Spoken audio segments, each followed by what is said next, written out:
679 GTHD DD 619 seater. আগের যেটা দেখানো হয়েছিল ওটার দাম ছিল 80,000 টাকা।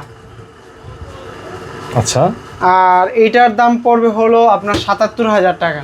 আরো 3,000 টাকা কম। জি, 3,000 টাকা কম, এটা 77,000 টাকা। আমরা যেটা কমে পাই কমে দেই, যেটা বেশি দাম ওটা একটু বেশি দামেই বিক্রি করা লাগে আর কি। আচ্ছা, এটা তো একদম নতুন ফ্রিজ নাকি? জি জি, নতুন ফ্রিজ, কোম্পানির ওয়ারেন্টি পাবে না? অফিশিয়াল ওয়ারেন্টি পাবে, একবারে ইনটেক থাকবে। এটা হলো 5F3 563 লিটার। যাদের লো বাজেট তারা এই ভিডিওটা, এই মানে ক্লিপটা খেয়াল করবেন। এই যে বাম পাশে ডিপ, ডান পাশে নরমাল, ডাবল ডোর, এই পাশে নরমাল, এই পাশে ডিপ না? জি জি। এটার এমআরপি হলো 94,990 টাকা। আমাদের কাছে পেয়ে যাবেন মাত্র 53,000 টাকা। 53,000 টাকা? জি, 563 লিটার 53,000 টাকা। আর এটাও 563 লিটার।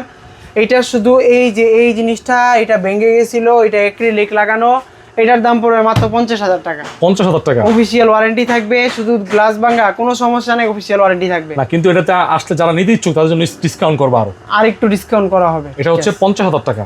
জি, এক পাশ গ্লাস আর এক পাশ হচ্ছে অ্যাক্রিলিক, দেখা যায় একবার পুরো গ্লাসের মতো। গ্লাসের মতো নাকি? জি জি।